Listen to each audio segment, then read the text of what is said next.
Hey hi and hello guys, welcome back to my channel. तो आज मैं explain करने जा रही हूँ एक ब्रांड न्यू कोरियन ड्रामा जो कि लव स्टोरी है एक फेमस एक्ट्रेस और एक अमीर डॉक्टर की। So without any further delay let's start the explanation. But हाँ गाइस, चैनल को सब्सक्राइब करना मत भूलना। तो ड्रामा की स्टार्टिंग होती है हमारे इस ड्रामा के मेल लीड से, जिसका नाम है गोंग मा संग, बट हम इसे मासंग बुलाएंगे, जो कि अपने किसी इम्पोर्टेंट काम की वजह से चाइना आया होता है। और वहीं दूसरी तरफ हमारी फीमेल लीड, जो कि एक फेमस सेलिब्रिटी है, वो भी अपने शूट के लिए चाइना आई होती है, जिसका नाम है जू गी ब्योम। अगला शूट उसका पानी में होने वाला था, तो वो शूट करने से मना कर देती है क्योंकि उसे बचपन से ही पानी से काफ़ी डर लगता है। नेक्स्ट सीन में उसकी फ्रेंड जाकर ये सारी बातें डायरेक्टर को बताती है, तो वो काफ़ी गुस्सा हो जाते हैं एंड शूटिंग कैंसिल करके वहाँ से चले जाते हैं। और जब ये बात गीवियम को पता चलती है तो वो काफ़ी सैड हो जाती है। तभी उसकी फ्रेंड उसे बताती है कि आज तुमसे मिलने जेमिन आने वाला है। मिन का नाम सुनते ही गीवियम काफ़ी चिढ़ जाती है क्योंकि वो सभी से फ्लर्ट करता रहता है। गीवियम कहती है कि मैं तो बस उसे सीईओ किम के कारण झेल रही हूँ, वरना वो तो मुझे बिल्कुल भी पसंद नहीं। वहीं दूसरी तरफ हम मिन को देखते हैं जो सीईओ से कुछ बात कर रहा था। अब क्योंकि शूट कैंसिल हो गया था तो गीवियम घूमने का प्लान बनाती है। घूमते घूमते उसकी मुलाकात मासंग से होती है, जहाँ पहले तो वो दोनों एक दूसरे को देखने लगते हैं, बट देन अपने अपने रास्ते चले जाते हैं।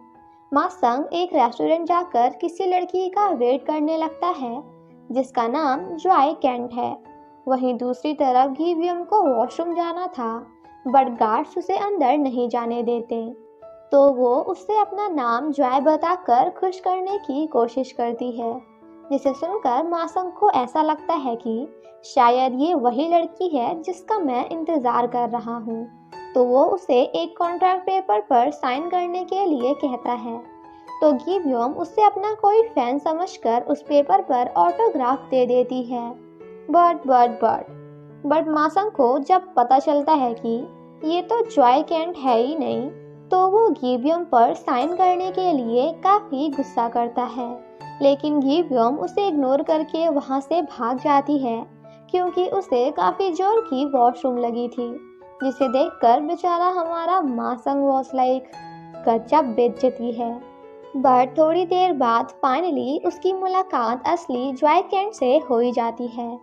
गीवियम जब वापस जा रही होती है तो रास्ते में कुछ गली के गुंडे उसे छेड़ने लगते हैं। तभी वहाँ मासंग आकर गीवियम को बचा लेता है एंड उसे भगाकर वहाँ से ले जाता है। इन सब की वजह से गीवियम तो इतनी ज़्यादा डर गई थी कि वो मासंग के कोट में ही छिपने लगती है, जिसे देखकर वो स्माइल करता है। तभी मासंग नोटिस करता है कि गीवियम के पैर की तो एक सैंडल गायब है, इसलिए वो उसे अपने शूज पहनने के लिए देता है, जो कि ऑब्वियसली उसके पैर पर काफ़ी बड़े थे। अब गीवियम के पास ना तो फ़ोन था और ना ही पैसे, इसलिए मासंग उसे अपने साथ होटल लेकर आता है। जब वो रूम बुक कर रहा होता है तो गीवियम थकान की वजह से वहीं पे सो जाती है, जिस वजह से मासंग उसे काफ़ी प्यार से देखने लगता है। देन नेक्स्ट सीन में जब गीवियम की आंखें खुलती हैं, तब तक मासंग ने उसके लिए नई सैंडल्स एंड उसकी चोट पर बैंडेज भी लगा दिया था, एंड वो तो गीवियम के लिए अपनी आज रात वाली फ्लाइट को भी कैंसिल कर देता है। ये सब देखकर गीवियम मासंग को उसकी हेल्प करने के लिए थैंक्स बोलती है एंड कहती है कि मैं तुम्हें तुम्हारे सारे पैसे वापस कर दूंगी। तभी एक बच्चे की वजह से वो दोनों पानी में गिर जाते हैं। मासंग उसे पानी से बचाकर बाहर लाता है एंड यहाँ उसे भी पता चल जाता है कि गीवियम को पानी से काफ़ी ज़्यादा डर लगता है। अब क्योंकि उसके सारे कपड़े गीले हो गए थे तो मासंग उसे अपनी कोट पहनने को देता है एंड उसकी काफ़ी केयर भी करता है। गीवियम को थोड़ा अजीब फील होता है तो वो मासंग से दूर हो जाती है और कहती है कि मागो, क्या मांगना चाहते हो? आज तुमने मेरी इतनी हेल्प की है तो मैं तुम्हें सब कुछ देने को तैयार हूँ। मासंग कहता है, सब कुछ? गिवियम कहती है, हाँ बिल्कुल, तुम मांगो तो। मासंग कहता है, तो फिर ठीक है, तो क्या तुम मुझे अपना दिल दे सकती हो? गिवियम कुछ नहीं बोलती तो मासंग कहता है कि क्या मैंने कुछ ज्यादा ही मांग लिया? गिवियम मना कर देती है, जिसके बाद मासंग उससे एक फ्लावर के बारे में बताता है एंड उसकी ड्राइंग भी बना लेता है। गिवियम उसे उसकी कोट निकाल कर देने लगती है, बट हमारा मासंग कुछ ऐसा देख लेता है कि वो उसे कोट निकालने से मना कर देता है और कहता है कि अभी तुम्हें इसकी ज़्यादा ज़रूरत है, जिसे देखकर गिवियम उस पर गुस्सा करती है। जिसके बाद मासंग गिवियम को उसी प्लेस पर लेकर आता है जहाँ पे वो दोनों पहली बार मिले थे। तभी गिवियम वहाँ पे अपने भाई और अपनी फ्रेंड को देखती है, बट वो फिर भी उनके पास नहीं जाती और मासंग का हाथ पकड़कर वहाँ से भाग जाती है, क्योंकि वो अभी मासंग के साथ थोड़ी और देर तक रहना चाहती है। जिसके बाद वो दोनों साथ में काफ़ी मस्ती करते हैं। पूरा दिन साथ में बिताने के बाद मासंग गिवियम से कहता है कि क्या मैं तुम्हारा बॉयफ्रेंड बन सकता हूँ? एंड देन कुछ ऐसा करता है।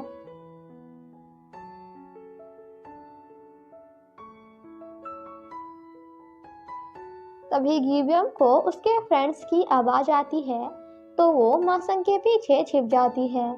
जिसके बाद वो दोनों कोरिया में एक दूसरे से मिलने का प्लान बनाते हैं। बट कोरिया वापस जाने से पहले वो दोनों 1 घंटे बाद वापस इसी जगह पर मिलने का प्रॉमिस करते हैं। जिसके बाद गिवियम वहाँ से चली जाती है। 1 घंटे बाद जब गिवियम वापस आने का ट्राई करती है तो उसकी फ्रेंड उसे घर से बाहर ही नहीं निकलने देती। वहीं दूसरी तरफ मासंग एक टैटू शॉप में जाकर उसी फ्लावर का टैटू बनवा लेता है। तभी वो वहीं पे सीईओ एंड मिन की बातें सुनता है, जो कि गिवियम के साथ कुछ गलत करने का प्लान बना रहे थे। इसलिए मासंग उन दोनों का पीछा करने लगता है, जिस वजह से उसका रास्ते में ही एक्सीडेंट हो जाता है। वहीं हम गिवियम को देखते हैं, जो कि उसी जगह जाकर मासंग के आने का वेट कर रही थी। वापस जाते हुए उसकी मुलाकात मिन से होती है, जो उसे ड्रिंक में कुछ मिलाकर पिला देता है, जिस वजह से गिवियम वहीं पे बेहोश हो जाती है। देन नेक्स्ट सीन में हम देखते हैं कि मिन का किसी ने मर्डर कर दिया है और गिवियम बेहोश होकर वहीं पे लेटी होती है एंड ये सीन यहीं पे कट हो जाता है। जिसके बाद हमें 3 साल बाद का सीन दिखाया जाता है, जहां मासंग को उस एक्सीडेंट की वजह से एक अजीब सी बीमारी हो गई थी, क्योंकि हर सुबह उठते ही उसे बिताए हुए कल के बारे में सब कुछ भूल जाता है। इसलिए वो उन सभी चीज़ों को याद रखने के लिए उन्हें अपनी बॉडी या फिर अपनी डायरी पर लिख लेता है। इन शॉर्ट आप मासंग को कोरियन गजनी कह सकते हैं। इसी बीमारी का फायदा उठाकर मासंग के आसपास के सभी लोग उसे बड़ी ही आसानी से बेवकूफ़ बना देते हैं। मासंग के पेरेंट्स की डेथ बचपन में ही हो गई थी, बट उसकी एक आंट है जो कि काफ़ी खड़ूस हैं और उन्होंने मासंग को डेटिंग या फिर गर्लफ्रेंड बनाने से साफ साफ मना किया है, ताकि वो बिजनेस में ज़्यादा ध्यान दे सके, जिस वजह से मासंग और भी अकेला पड़ जाता है। अब मासंग का उसकी लाइफ में बस एक ही मिशन है कि उसे पता लगाना है कि आखिर आज से 3 साल पहले उस एक्सीडेंट वाले दिन हुआ क्या था। देन नेक्स्ट सीन में हम मासंग के कजिन ब्रदर को देखते हैं, जो कि एक सेलिब्रिटी होता है एंड वो अपनी मॉम को बिना बताए ही वापस कोरिया आ गया था, क्योंकि उसकी अपनी मॉम से बिल्कुल भी नहीं बनती, बट हाँ मासंग से काफ़ी बनती है। फिर हम गिवियम को देखते हैं, जिसकी लाइफ अब पूरी तरह से बदल चुकी है, क्योंकि उस एक्सीडेंट वाले दिन मिन की मौत का जिम्मेदार उसे ही माना गया था, जिस वजह से उसका पूरा करियर बर्बाद हो गया। अब तो बस वो लोकल वीडियोस ही बनाती है। जब डायरेक्टर उसे पूरी की पूरी फिश एक बार में ही खाने के लिए बोलता है, तो गिवियम को ना चाहते हुए भी ऐसा करना पड़ता है, जिस वजह से उसकी हालत काफ़ी ख़राब हो जाती है। जिसके बाद डायरेक्टर गिवियम को उल्टी सीधी हरकतें करने के लिए कहकर चुपके चुपके उसकी वीडियोस बनाने लगता है। और जब उसे इस बारे में पता चलता है तो वो डायरेक्टर से इन वीडियोस को डिलीट करने को कहती है, बट वो ऐसा नहीं करता। वहीं मासंग को जब पता चलता है कि आज उसका फोटो शूट होने वाला है तो वो काफ़ी गुस्सा हो जाता है, क्योंकि उसे लाइट से काफ़ी डर लगता है। वहीं दूसरी तरफ डायरेक्टर गिवियम को अपना कैमरा पकड़ाकर वॉशरूम चला जाता है, जिस बात का फ़ायदा उठाकर गिवियम अपनी फनी वीडियोस को डिलीट करने की कोशिश करती है। बट तभी उसकी लाइट अचानक से सामने खड़े मासंग पर पड़ जाती है, तो वो जाकर गिवियम पर काफ़ी गुस्सा करता है, क्योंकि उस एक्सीडेंट की वजह से वो तो गिवियम को पूरी तरह से भूल चुका था। बट गिवियम उससे इतने दिनों बाद देखकर कम्प्लीटली शॉक्ड हो जाती है। और इसी के साथ हमारा ये पार्ट की पार्ट 1 यहीं पे ख़त्म हो जाता है। पार्ट 2 की शुरुआत वहीं से होती है जहां गिवियम मासंग को देखकर कम्प्लीटली शॉक्ड हो जाती है। बट मासंग उस पर काफ़ी ज़्यादा गुस्सा करके वहां से जाने लगता है। तो गिवियम उसे उसके नाम से बुलाकर पूछती है कि क्या मैं तुम्हें याद नहीं हूँ, जिसे सुनकर मासंग कहता है कि क्या तुम मेरे लिए इतनी इम्पोर्टेंट हो कि मैं तुम्हें याद रखूं? घर जाकर मासंग बस गिवियम के बारे में ही सोच रहा होता है। वहीं दूसरी तरफ गिवियम ये सारी बातें अपने फ्रेंड को बताते हुए कहती है कि आखिर कोई इंसान किसी को किस करने के बाद कैसे भूल सकता है? तो उसकी फ्रेंड कहती है कि वो तुम्हें पहचानता भी कैसे, क्योंकि तुम तो पहले के मुकाबले काफ़ी चेंज हो गई हो। गिवियम की फैमिली में उसकी एक छोटी बहन और भाई है, जिन्हें संभालने की रिस्पॉन्सिबिलिटी भी गिवियम की है, क्योंकि उसके पापा तो बस ड्रिंक करके इधर उधर पड़े रहते हैं। वहीं दूसरी तरफ मासंग अपनी डायरी में आज के बारे में सब कुछ लिख रहा था, बट वो गिवियम के बारे में कुछ भी नहीं लिखता। नेक्स्ट मॉर्निंग जब वो नहा रहा होता है, तभी उसे अचानक से गिवियम की याद आ जाती है, और वो उसकी कही हुई किसी बात को भी अभी तक नहीं भूला था, जिस वजह से मासंग काफ़ी शॉक्ड हो जाता है, क्योंकि उसने गिवियम के बारे में डायरी पर कुछ भी नहीं लिखा था। फिर भी उससे रिलेटेड सारी बातें याद थी, इसलिए वो अपने असिस्टेंट को बुलाकर गिवियम के बारे में सब कुछ पता लगाने के लिए बोलता है। वहीं दूसरी तरफ डायरेक्टर गिवियम को जॉब से फायर कर देता है, जिसके बाद वो अपने स्टोर आती है जहां वो ऑनलाइन कपड़े बेचती है। बट कोई भी उसके कपड़े नहीं खरीदता, जिसके बाद हम उसकी फ्रेंड नान को देखते हैं, जो कि अब एक दूसरी फेमस एक्ट्रेस ली के लिए काम करती है। वहीं आंटी को जब पता चलता है कि उनका नालायक बेटा वापस आ चुका है, बस उसने मुझे बताया नहीं, तो वो उसके सभी कार्ड्स को ब्लॉक करा देती हैं। वहीं मासंग अपने डॉक्टर को बता रहा होता है कि मैं चाहकर भी उस लड़की को नहीं भुला पा रहा हूँ, शायद उससे मेरा कोई गहरा कनेक्शन है। दूसरी तरफ जून फेमस एक्ट्रेस ली से मिलता है और उसे इम्प्रेस करने की कोशिश करता है, बट ली उसे बिल्कुल भी भाव नहीं देती, जिसे देखकर बेचारा जून वॉज लाइक गजब बेइज्जती है। ली उसी सीईओ के साथ काम कर रही है, जिसके लिए पहले गिवियम काम किया करती थी। वहीं जून एक ड्रामा बनाना चाहता है, जिसके लिए उसे काफ़ी सारे पैसों की ज़रूरत है, बट अभी तो उसके पास फूटी कौड़ी भी नहीं है, इसलिए वो मासंग के पास जाकर उससे फाइनेंशियली हेल्प मांगता है, जिसके लिए मासंग रेडी हो जाता है।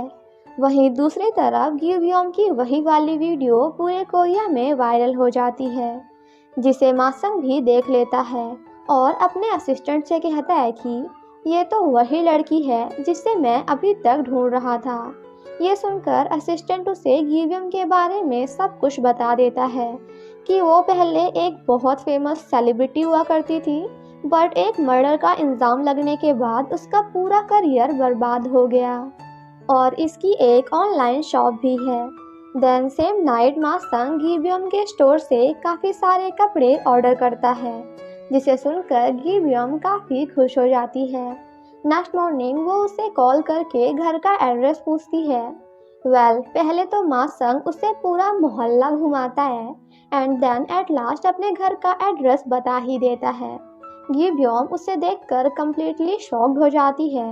माँ संग उससे पूछता है कि क्या मैं तुमसे पहले मिल चुका हूँ और क्या हम एक दूसरे को जानते हैं, जिसे सुनकर गिब्योम सैड हो जाती है और उससे झूठ बोलते हुए कहती है कि नहीं, हम एक दूसरे को नहीं जानते।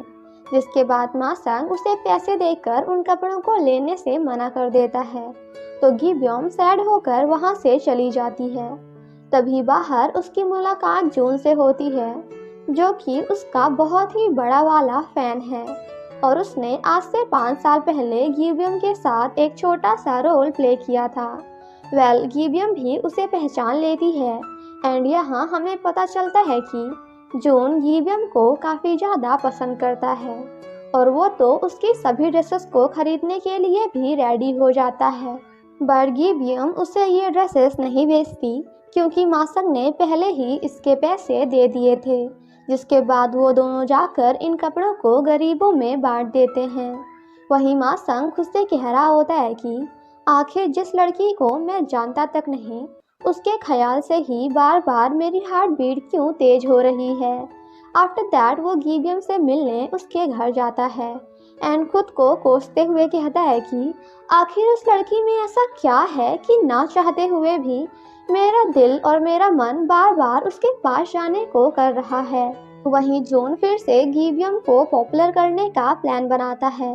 मासंग उससे बात करने की कोशिश करता है बट गिब्योम झूठ बोलते हुए कहती है कि अभी मैं काफ़ी बिजी हूँ, जिस पर मासंग उस पर गुस्सा करते हुए कहता है कि शायद तुम्हारे इसी बिहेवियर की वजह से लोग तुमसे इतनी ज़्यादा नफरत करते हैं। तो गिब्योम भी उस पर गुस्सा करते हुए कहती है कि आखिर तुम जैसे बुरे इंसान से मैंने प्यार क्यों किया, और वो तो गुस्से में मासंग को किस वाली बात भी बता देती है, जिसे सुनकर मासंग कहता है क्या हम दोनों एक दूसरे को डेट कर चुके हैं। बट गिब्योम उसे कुछ भी नहीं बताती, तो वो फाइनली उसे बता देता है कि मैं आज होने वाली सारी बातें कल भूल जाऊंगा। जिस पर गिब्योम कहती है कि अगर तुम ये सब भूल ही जाओ तो ज़्यादा अच्छा है एंड मासंग को उससे दोबारा ना मिलने को कहकर वहाँ से चली जाती है। घर जाने के बाद मासंग फिर से गिब्योम के बारे में अपनी डायरी पर कुछ भी नहीं लिखता और खुद से कहता है कि मैं उसे भूल ही जाऊं तो काफ़ी अच्छा है। वहीं गिब्योम काफ़ी इमोशनल होती है क्योंकि वो अभी तक मासंग को नहीं भुला पाई थी। वहीं मासंग अपने असिस्टेंट को कॉल करके कहता है कि अगर नेक्स्ट टाइम से मैं तुमसे गिब्योम के बारे में पूछूं भी, तब भी तुम मुझे उसके बारे में कुछ मत बताना। देन नेक्स्ट मॉर्निंग उसे सिर्फ वही प्लेस याद रहती है जहाँ कल वो गिब्योम से मिला था, जिसके बाद वो उस प्लेस की ड्राइंग बनाकर अपने असिस्टेंट को इस प्लेस को ढूंढने का ऑर्डर देता है। वहीं जून गिब्योम से मिलने उसके घर जाता है, जहां उसकी वजह से गिब्योम के डैड को चोट लग जाती है, तो वो उनके लिए एक हॉस्पिटल में स्पेशल रूम बुक करा देता है। डैड गिब्योम को बताते हैं कि मुझे हॉस्पिटल लाने वाला वही लड़का है जो कि कल रात को हमारे घर आया था, बट इन रियलिटी उन्हें हॉस्पिटल मासंग ने नहीं बल्कि जून लेकर आया था। आफ्टर दैट गिब्योम मासंग के पास जाकर कहती है कि तुम्हें हमारे लिए स्पेशल रूम बुक करवाने की कोई ज़रूरत नहीं थी, लेकिन कोई बात नहीं, मैं सभी बिल्स के पैसे तुम्हें पे कर दूंगी। जिसे सुनकर मासंग वाज लाइक ये लड़की पगला गई है क्या, क्योंकि मैंने तो कोई रूम बुक नहीं किया। एंड एट लास्ट गिब्योम को भी पता चल जाता है कि उसके डैड के लिए रूम मासंग ने नहीं बल्कि जून ने बुक करवाया था। वहीं मासंग जून को देखकर काफ़ी स्माइल करता है क्योंकि उसे चोट उस जगह पर लगी थी जहां नहीं लगनी चाहिए थी। मासंग का असिस्टेंट उसे बताता है कि जिस जगह की ड्राइंग आपने बनाई थी वो गिब्योम के घर के बाहर की है। तो वो अपने डॉक्टर के पास जाकर उन्हें बताता है कि अगर मैं उस लड़की को भूल भी जाऊं, तब भी उससे रिलेटेड कोई ना कोई बात मुझे याद ही रहती है। जिसके बाद डॉक्टर उसे हिप्नोटाइज करते हैं, तो मासंग को गिब्योम से रिलेटेड पुराने 2 दिनों की सभी बातें फिर से याद आ जाती है। जिस पर डॉक्टर कहते हैं कि शायद तुम्हें उस लड़की से प्यार हो गया है, क्योंकि एक बार दिमाग सब कुछ भूल सकता है पर दिल नहीं। देन नेक्स्ट मॉर्निंग मासंग गीब्योम से मिलने जाता है, जहाँ पहले तो गीब्योम उससे अपना बदला लेते हुए उससे पूरा मार्केट घुमाती है एंड देन सही एड्रेस बता ही देती है, जिसके बाद वो दोनों साथ में काफ़ी मस्ती करते हैं।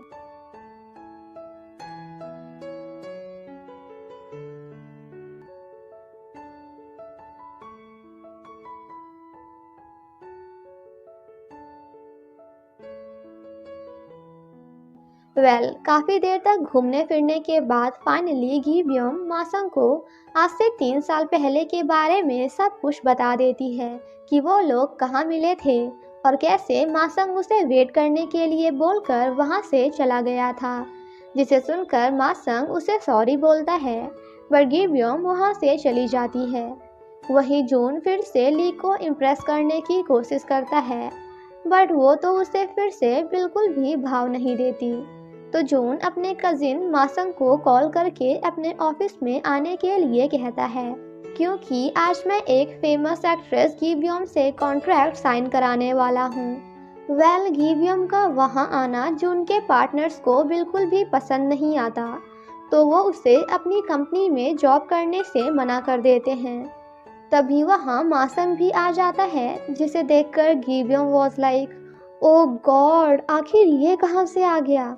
मासंग भी उसे परेशान करते हुए गीब्योम को अपनी कंपनी में जॉब देने से मना कर देता है, बट जून तो उसे थोड़ा सोचने का टाइम देकर अपने कॉन्ट्रैक्ट पर साइन करने के लिए कहता है। बाहर आते ही गीब्योम की मुलाकात सीईओ किम से हो जाती है, जिस वजह से वो काफ़ी सैड हो जाती है एंड इस बात को मासंग भी नोटिस कर लेता है। वहीं दूसरी तरफ आंटी को भी पता चल जाता है कि आजकल मासंग एक लड़की को नहीं भुला पा रहा है, जो कि आज से कई सालों पहले काफ़ी फेमस सेलिब्रिटी थी।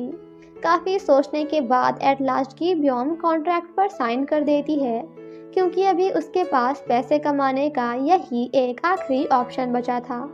वहीं दूसरी तरफ मासंग को घर में एक सैंडल एंड एक टेप रिकॉर्डर मिलता है, जो कि ऑब्वियसली किसी और का नहीं बल्कि गीब्योम का ही था, क्योंकि इस घर में पहले गीब्योम रहा करती थी।